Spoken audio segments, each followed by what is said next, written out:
Basically आज अपन बात करने वाले हैं क्लास 9th का chapter number 4 linear equation in 2 variable. Class 8th में हम सीख के आए थे लीनियर इक्वेशन इन 1 वेरिएबल, उसको थोड़ा सा देखेंगे।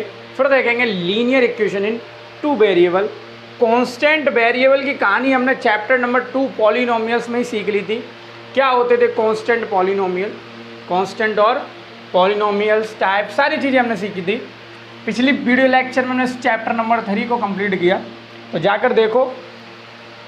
तो लीनियर इक्वेशन इन 2 वेरिएबल की कहानी पढ़ने से पहले हमें देखना पड़ेगा लीनियर इक्वेशन इन 1 वेरिएबल। अब in linear equation, quadratic equation से आपका पाला पड़ने वाला है। क्लास 9th हो या 10th हो, ऐसे क्वेश्चंस आपको मिलने वाले हैं। लीनियर इक्वेशन मतलब जो डिग्री हो, डिग्री मतलब हमने पढ़ के आए हैं, डिग्री मतलब हाईएस्ट पावर जो हो वो बेटा कितनी हो, हाईएस्ट पावर वो कितनी हो बेटा 1, तो उसको हम लीनियर इक्वेशंस बोलें। और जब 1 वेरिएबल की बात करेंगे तो 1 वेरिएबल का मतलब या तो उस इक्वेशन में x हो, y हो, a हो, b हो, c हो, कुछ भी हो, बेसिकली x ही होता है।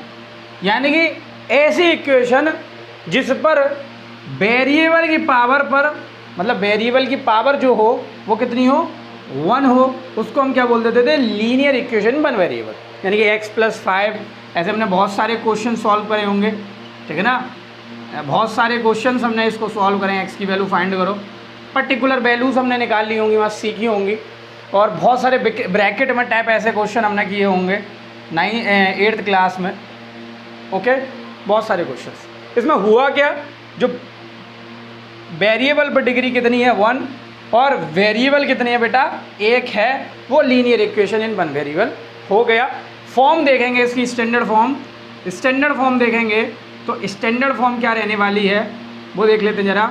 ax + v, a जो v होते थे वो आर रियल नंबर, क्या होते थे, रियल नंबर, और a कभी भी 0 के इक्वल नहीं होगा। अगर बेसिकली a 0 के इक्वल हो जाएगा तो b बचेगा, b ओनली अ नंबर। जैसे सिंपल हम बोलते हैं यार 2x + 3, और 2 की जगह हम 0 पुट करते हैं तो ये पूरा 0 हो जाएगा। 0 + 3 = 0, यानी कि एक only a number, not is a equation, linear equation in 1 variable. तो कंडीशन वहाँ होती थी बेटा कि a भी आर रियल नंबर और a आपका 0 के इक्वल नहीं होता था। ये कंडीशन हमने देख के आए थे लीनियर इक्वेशन इन 1 वेरिएबल। लेकिन जो हम यहाँ कहानी बात करने वाले हैं linear equation in 2 variable, basic fundamental के साथ हम समझेंगे लीनियर इक्वेशन 2 वेरिएबल होता क्या। बेसिकली ज़्यादा बड़ी बात नहीं, छोटी सी बात है। लीनियर इक्वेशन इन 2 वेरिएबल बहुत आसान चैप्टर है, सीधा साधा चैप्टर है। जैसे चैप्टर नंबर अपन ने बेसिकली 3 को समझाया था, बहुत सीधा साधा चैप्टर, बिल्कुल चैप्टर 3 से भी ये सीधा साधा चैप्टर है, बस समझने के फंडामेंटल को आना चाहिए हमें। लीनियर इक्वेशन फिर से भाई, जो डिग्री हो वो बेसिकली बेटा कितनी हो, डिग्री आपकी 1 हो इन 2 वेरिएबल। कहानी है 2 वेरिएबल में चलेगी, यानी कि x, y भी हो सकता है, a, b भी हो सकता है, कुछ भी हो सकता है, लेकिन मेनली वो x, y ही बोलेंगे। तो इसकी स्टैंडर्ड फॉर्म के थ्रू हम समझेंगे इसको, जैसे ax + vy + c = 0। अब यहाँ पर देखो लीनियर इक्वेशन क्यों है, यहाँ पर जो हाईएस्ट पावर होगी किन पर, वेरिएबल पर, वो कितनी है, 1 है।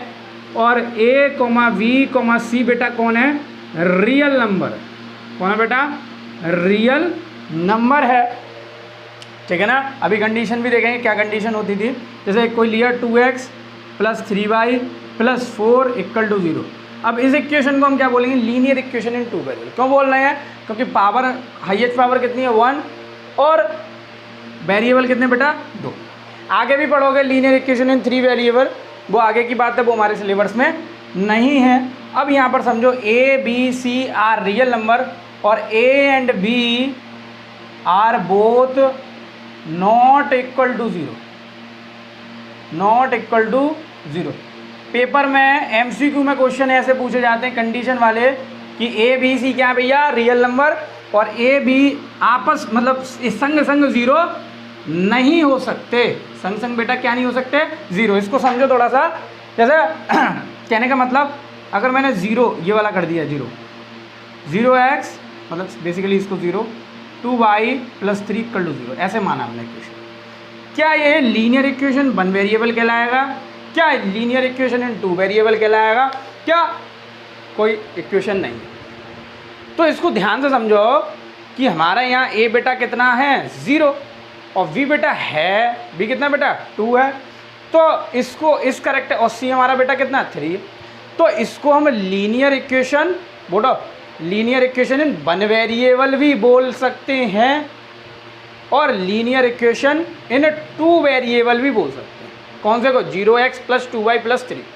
बिकॉज ऑफ दैट यहाँ पर हमारा कांस्टेंट टर्म 0 हुआ है, वेरिएबल तो है। इसको ध्यान से समझो, ध्यान से समझो इस चीज़ को। यहाँ पर हमारा क्या चीज़ 0 हुआ है? Constant term. जैसे 2y + 3 = 0 बेटा, ये तो पता चल गया लीनियर इक्वेशन इन 1 वेरिएबल है। लेकिन हम इसको ऐसे भी तो लिख सकते हैं 0 × x + 2y + 3 = 0। ये जो फॉर्म मानी जाएगी वो सेटिस्फाइड कर रही है इसको, लीनियर इक्वेशन इन 2 वेरिएबल। तो अंदरूनी बात निकल के ये आई कि a और b को अकेले अकेले 0 नहीं करना।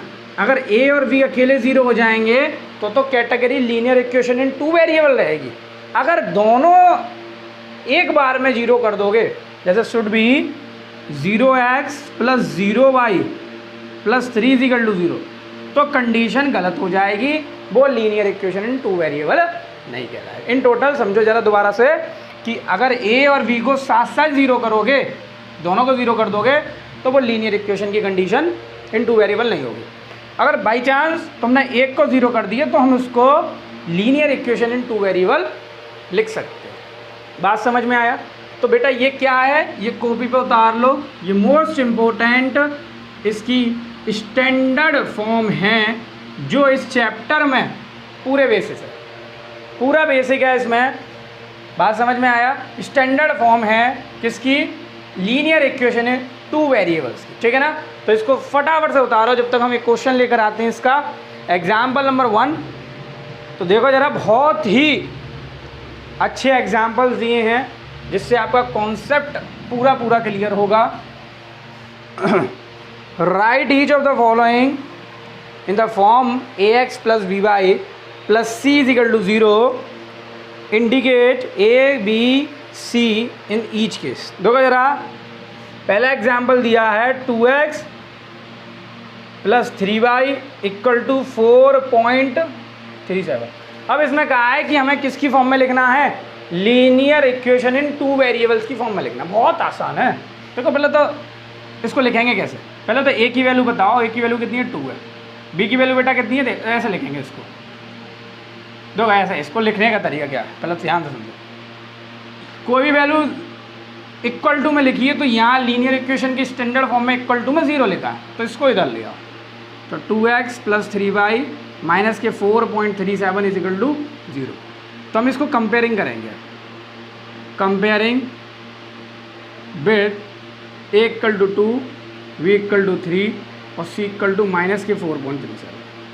तो इससे क्या बात निकल के आई? हमें यहाँ बताओ क्या करना था? इस इक्वेशंस को इस फॉर्म में लिखना था।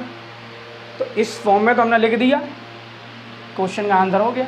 लेकिन हमें ये बात पता होनी चाहिए कि x का कोफिशिएंट कौन है बेटा? a है। y का कोफिशिएंट कौन है बेटा? b है। और c तो किसी का कोफिशिएंट है ही नहीं, तो सिंपल c एक कांस्टेंट टर्म है। तो इस क्वेश्चन का आंसर तो यही था। लेकिन यहाँ बात हमें पता होनी चाहिए कि a की वैल्यू क्या, b की वैल्यू क्या, c की वैल्यू क्या।